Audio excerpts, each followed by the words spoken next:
Okay, hello everyone. My name is Vikas Agrawal. I am the founder of AIF and PMS Experts India. So, firstly, I would like to take this opportunity to thank all our YouTube viewers for giving us patient hearing. Last time we had a wonderful session with one of the youngest fund manager of India.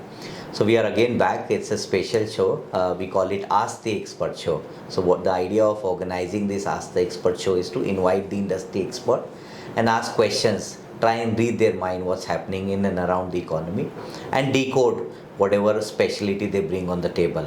So with me, I have Mr. Bhaskar Majumdar. Well, Bhaskar brings about almost 3 decades of rich experience when it comes to investing. He is someone who has seen early start investing right from the beginning. He spent about almost 25 years outside of India, in a various business leadership role across Asia, Europe and USA. He's a seasoned investor and entrepreneur with more than 30 startup investing valued at $3 billion across India and UK. He's someone who founded Recreate Solution in the year of 2000. Those were the days when we were studying. I would say I was part of the college and studying, and he during those days he successfully scaled and exited many the company that he created, and he has expertise in supporting early stage business with scaling and international expansion. So he is a founder, a co-founder and managing partner at Unicorn India Ventures. So first of all, thank you, Bhaskar, for accepting our request and taking the time out. Thank you. Yeah. Thank you for So as all of you know that at AIF and PMS Experts India, we keep organizing these knowledge-based sessions, and the whole idea of organizing this session is to educate and empower the investor community as a whole. So on the one side, we are emerging as sort of one of the largest platform for investing in AIF and PMS. So the idea is that how do we reach out to more number of investors, especially HNI, and educate them as much as possible about what's happening in startup world. So my first question, Bhaskar, is that you spend almost more than 3 decades, I would say, on the other side of the table. So if you could just share your initial experience, how did you enter into this venture? And A and B is, how was your experience building up a large organization in the early 2000s? Over to you. So my my background, like you very rightly said, is pretty diverse. So after engineering from IIT, then I went to Harvard. But first few years I was a corporate executive. Led global roles out of London and in Mumbai, working with some of the large companies. And after that, I was an entrepreneur myself. The company that you mentioned, Recreate Solutions, in 2000, I raised foreign venture capital money in that business, scaled that business up and sold to a large US systems integrator. Wow. For 7-8 years, I ran that business. Then I had another business back in India, which is a listed company, and that also I exited out to a large private equity. Sure. So having been an executive and then an entrepreneur, then my natural movement was towards becoming a VC. Right. And I started Unicorn India Ventures with a partner of mine called Anil Joshi. So Anil and I started the fund. We invest in early stage technology businesses in India. Right.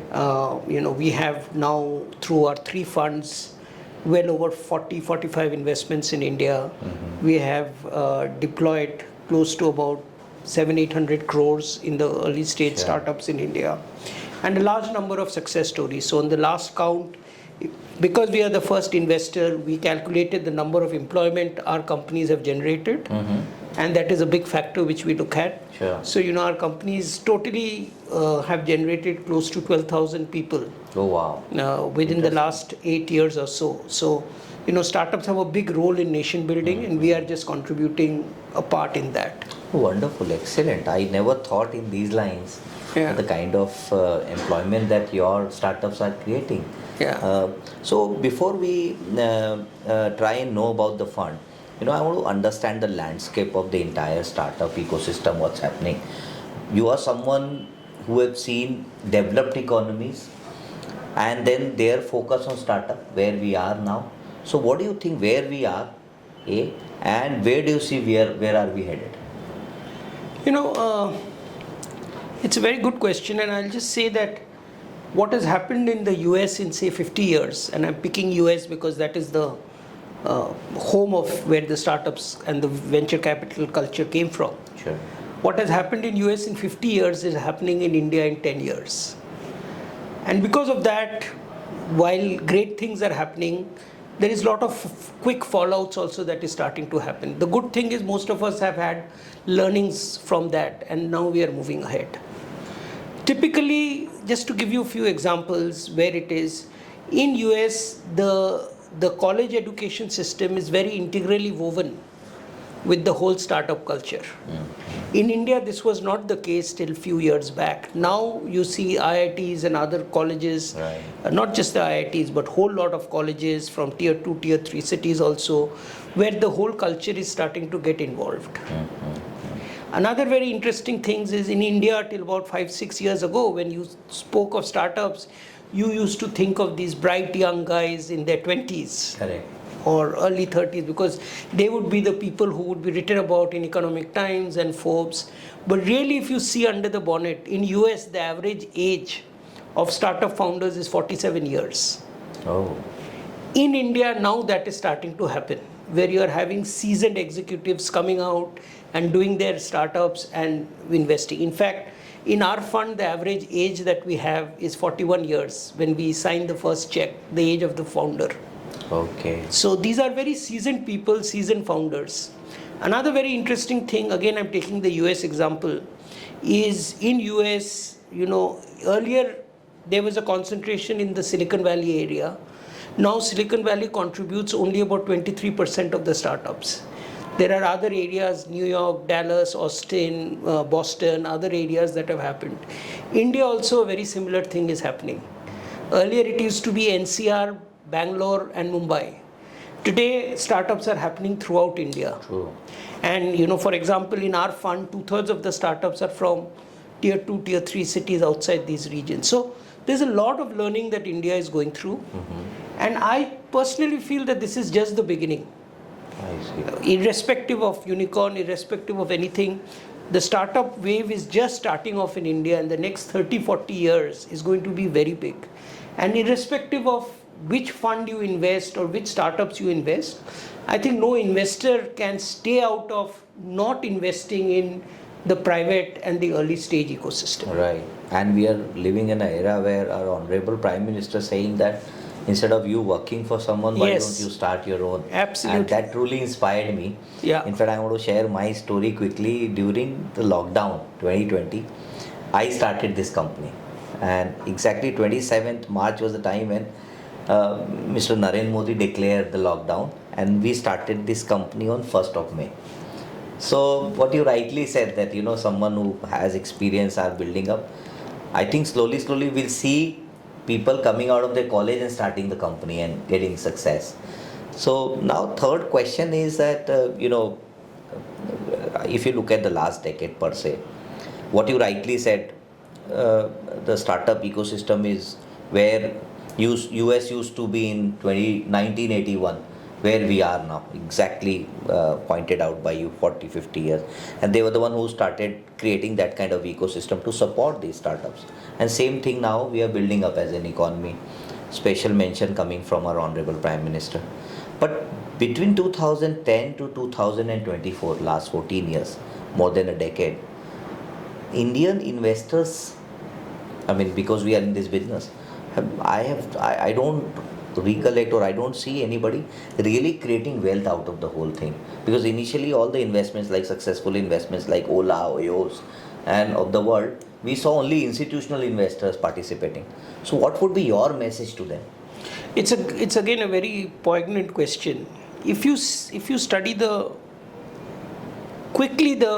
Indian startup and VC ecosystem till 2010, almost all the VCs were the American VCs. You had companies like Axel, Sequoia, Matrix, all of these guys were the Indian arm of American VCs, and only foreign institutional investors, not even Indian institutional investors, Sure. were the ones who were investors in that. Things started changing from 2011-12 onwards, Okay. when you started to have what I call homegrown funds like us, starting to come into the fray.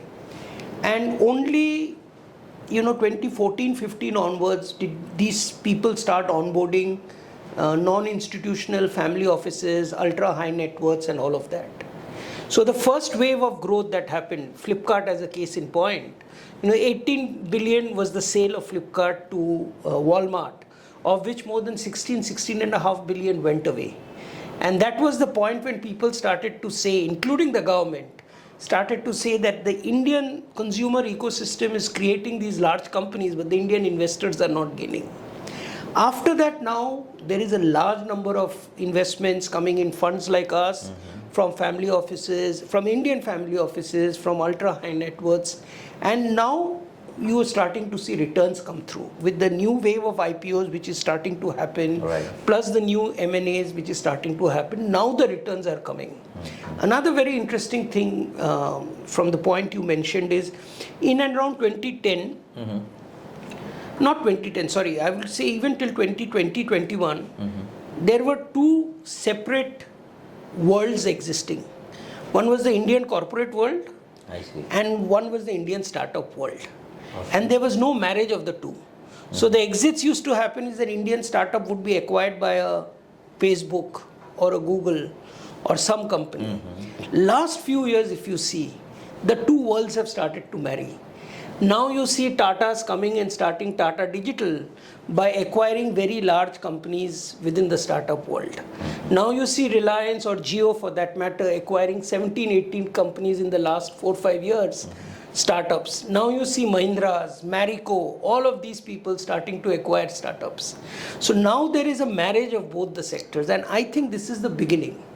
Now with the changes in the listing rules and all of that, more and more startups today are looking to list here, rather than make my trip like days where they would all list in the overseas market. right. So this is just the beginning, and the government, the ecosystem, the government's moving away of the angel tax this year is a step in the right direction. So all the things are sort of coming together.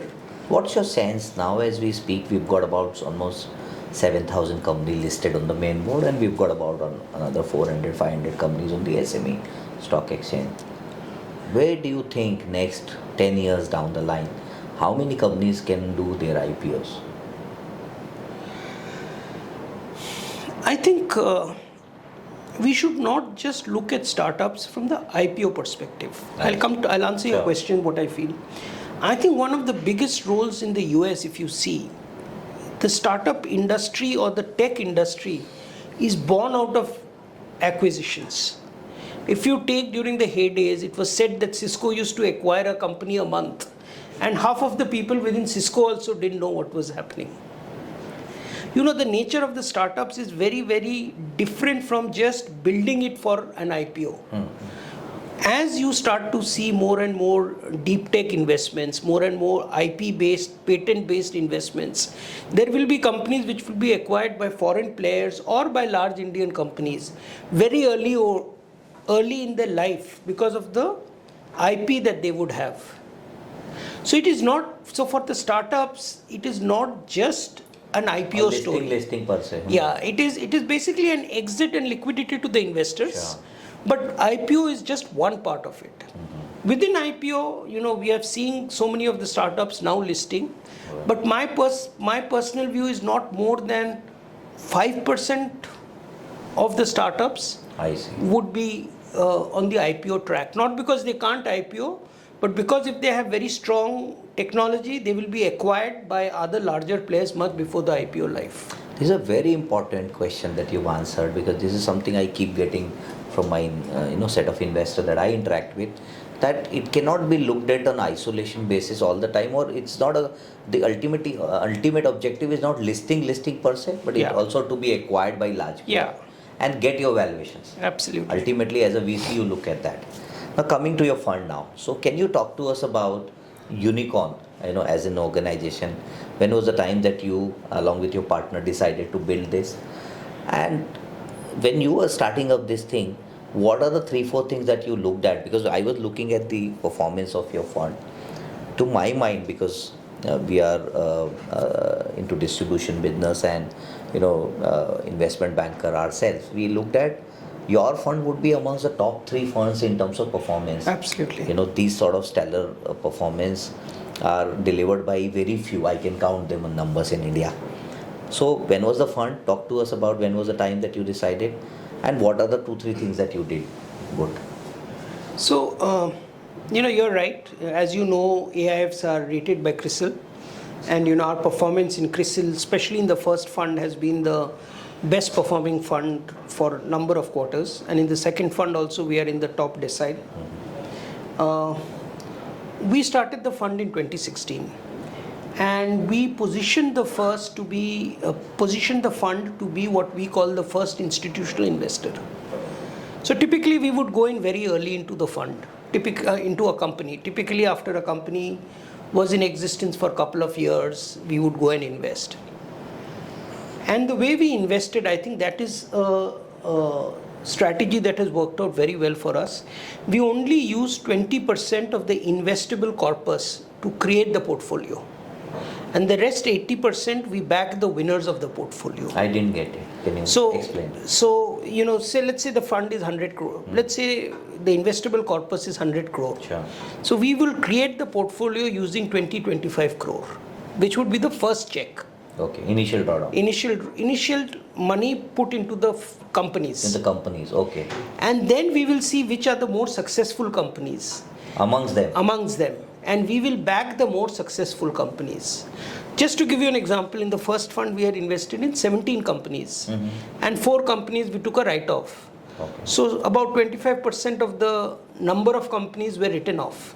But when it came to the monetary value, it was only 7% write-off, because the initial amount we had put was very small. So the additional funds were going in the more successful company. So that way we are a very concentrated fund. About 20% of the companies take about 50% of the fund. So which year it was launched?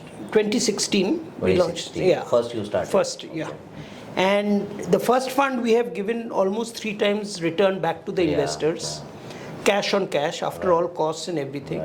And we still have assets worth, which is another 3.5, worth 6x, but I think another 3.5 will return. So the first fund will be approximately a 5.5, 6x cash on cash return to the investors, giving a IRR of late 50%. Yeah, or so. I saw that. Yeah. The second fund we started in 2020. That was about a 300 crore fund.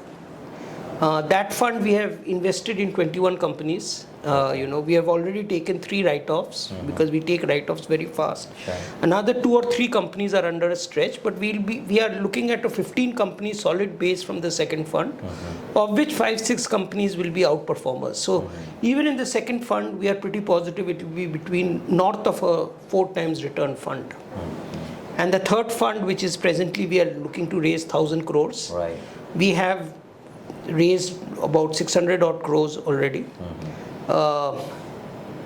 We have started investing. We have invested in 11 we have announced 8 companies, another 3 or 4 more are there. And we are building the portfolio, actively looking at increasing the base of investors to able to come. Sure. Third fund is first time we had international investors coming in. We consciously went after to get knowledgeable institutional investors and family offices with understanding of technology to come in. And here we are looking to increase the base of investors. Okay. So the foreign money which comes in dollar term, or you have a... We have a feeder structure. Through a Delaware feeder. Sure. So through the Delaware feeder, it feeds into the India fund, India AIF. Okay.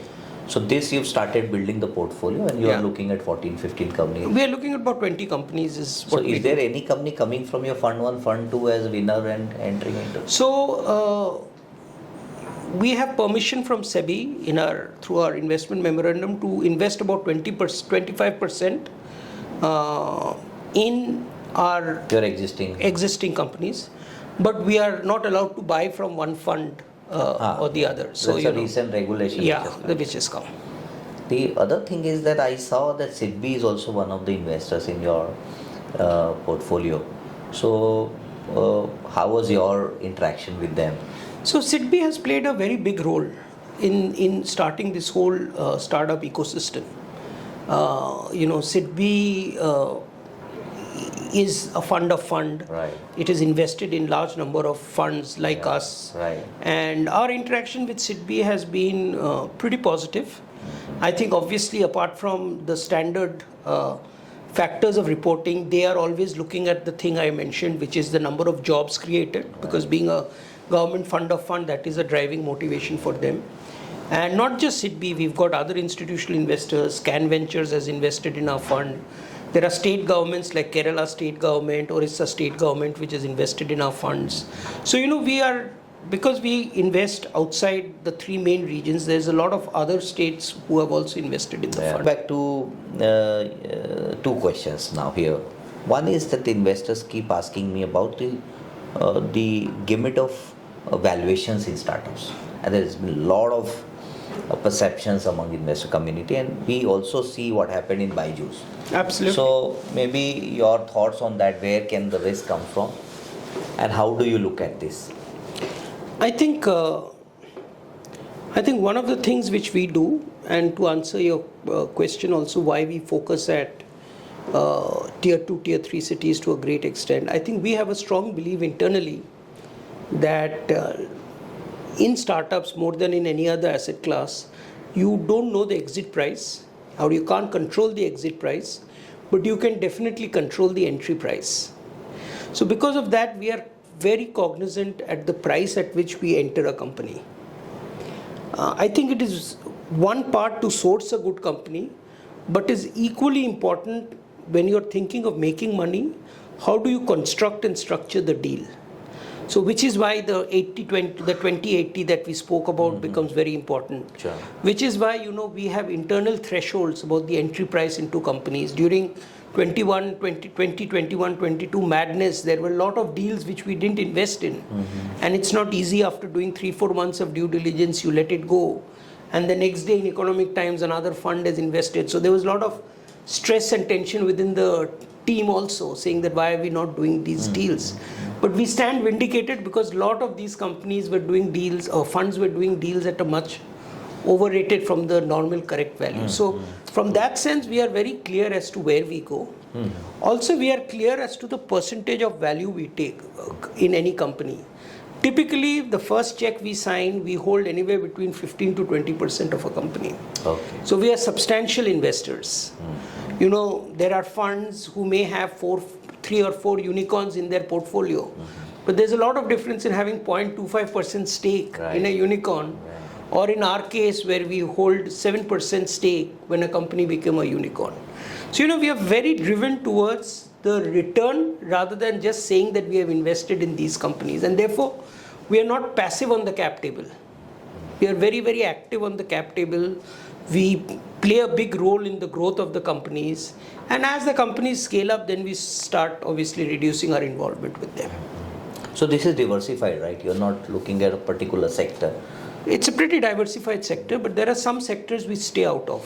So we don't do consumer internet, which means we don't do home shopping, we don't do e-education, we don't do home delivery, we don't do anything in the consumer internet. So basically, we stay out of sectors which are negative at the gross margin level. We stay out of sectors where you need to keep pumping more and more marketing dollars to get more revenues. And these sectors are typically winner-all sectors. So for one Flipkart, you would have 60-70 companies who would have failed. So we stay out of those sectors. We typically invest in 3 broad themes. One, we say India for India, where we are investing in companies which are using the whole India stack, India digitization story. Then we say India for the world, where we are investing in SaaS companies out of India, but market being the overseas market. And now our real thrust is from the third fund, 50% of our investments will go in intellectually property driven, more manufacturing type of companies. Okay. What we are saying make in India. So within that we are looking at space technology, semiconductors, drone technology, very different, not just pure software type of businesses. I see.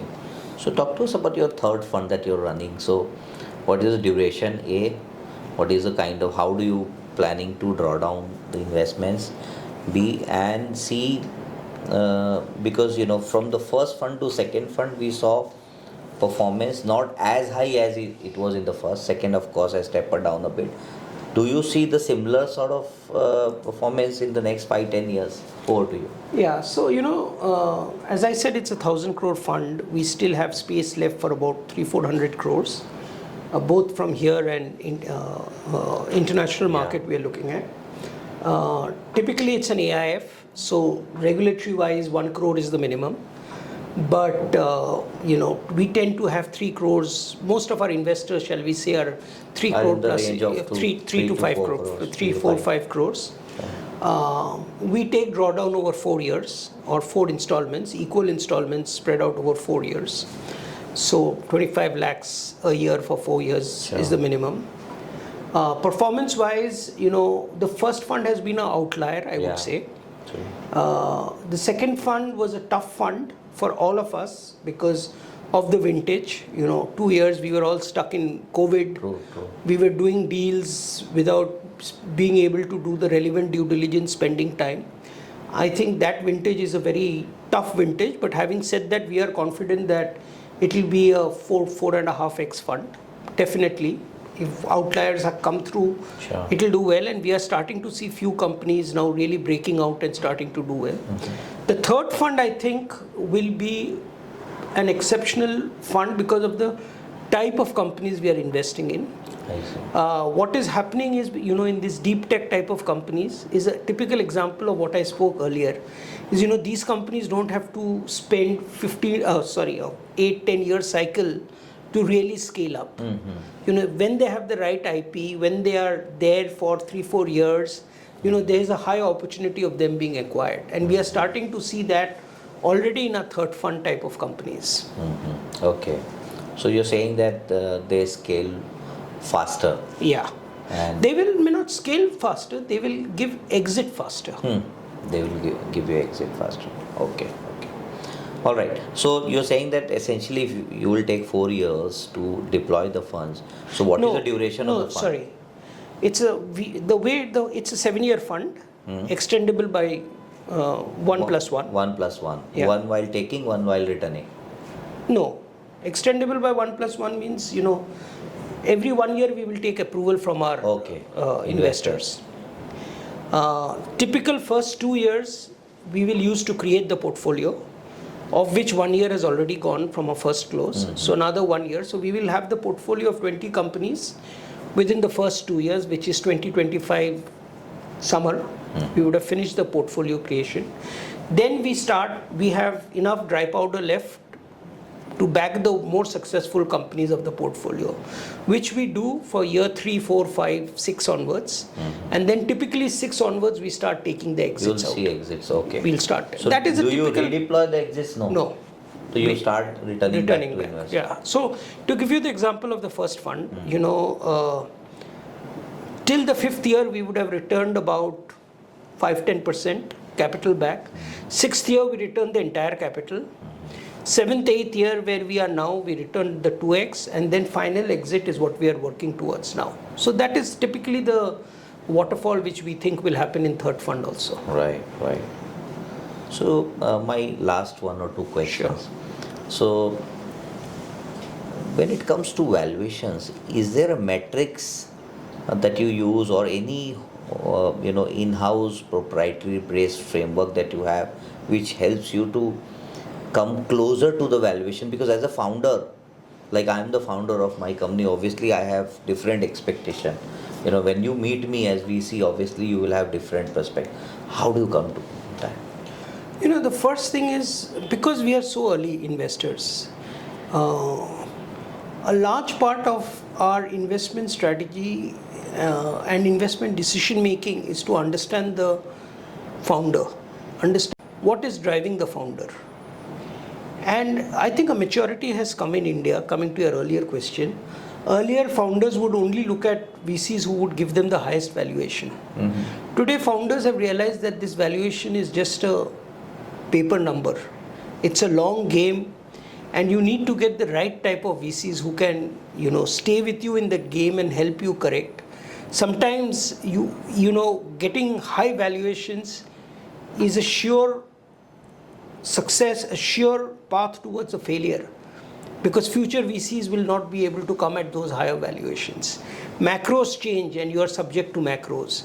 So today one of the big things we do when we are getting in founders is to see that they are in sync with us in understanding that today's valuation is not the end all, it is just the starting point. Of course, we don't want to beat and be negative with the founders. There are often where everything clicking on also, we would not invest if we think the valuation doesn't fit in our benchmark. Typically, we take anywhere between 15 to 20% for, let's say, circa 8 to 10 crore investment. So our first check, we tend not to invest in companies which are more than 80 crores, 70 crores, in and around that. So I'm not saying that we will go over the top, but this is the broad matrix around which we tend to invest. Irrespective of the revenues, the So EBITDA, that's etc., those are decisions where we take. So if it's a very seasoned founder in a unique industry, then that 15-18% will become 10 to 12%. But this is a broad range and metrics around which we do. and ability, and also the ability of you and your team to be able to understand and visualize Absolutely. the scalability of the business. Absolutely. Okay. Absolutely. So you talk to us about your team. So how many members are there and how? So, as you know, typically there are three distinct areas in any fund. One is deal sourcing and transaction. One, of course, is the portfolio management, and one is the fund operations. And of course, fundraising. Which includes compliance also. Which includes compliance, which includes investor relations, which includes that whole part. So each of the, and then of course there is the fundraising, which is more a GP role where someone like Praveen comes in. So Sure. 4 parts are there. So in each of these parts, other than Anil and me, we've got senior people we've hired on board over the last couple of years. They are each heading each of these parts. Mm-hmm. Broadly, our team strength is about 16 people. I see. And we are constantly looking at increasing the team strength. But again, for a VC business, the uniqueness of this business is there's only, the VC, as I keep saying, is a platform. 17, 18 people are the core who are in the payrolls of the company, if you will. Sure. But we have a much larger, broader network outside, whether it is senior advisors sitting in the US, UK, in India, whether it is mentors who we call on from time to time to work with the portfolio companies. So the loose constellation is very high that we have. I see. And that helps you to That helps us source the deal. That helps us in sourcing the deal, that helps us in vetting the deals, that helps us directly in the portfolio companies as they're looking to scale up what to do. And then the advisors at the fund level are always guiding us on the fund growth and all of that. So Okay. All right. So with that, we'd like to conclude our session. It was wonderful talking to you. Once again, thank you so much Thank for you your very much for having valuable time. So with that, we'll conclude here. Thank you so much. If you wish to know anything more about the fund, please do not hesitate yourself. Reach out to us. Visit aifpms.com, and you have an option out there. Book your call with an expert, and one of our team member will reach out to you and help you understand. If you wish to speak to Bhaskar any point of time, we would be more than happy to sort of organize your call. Thank you so much.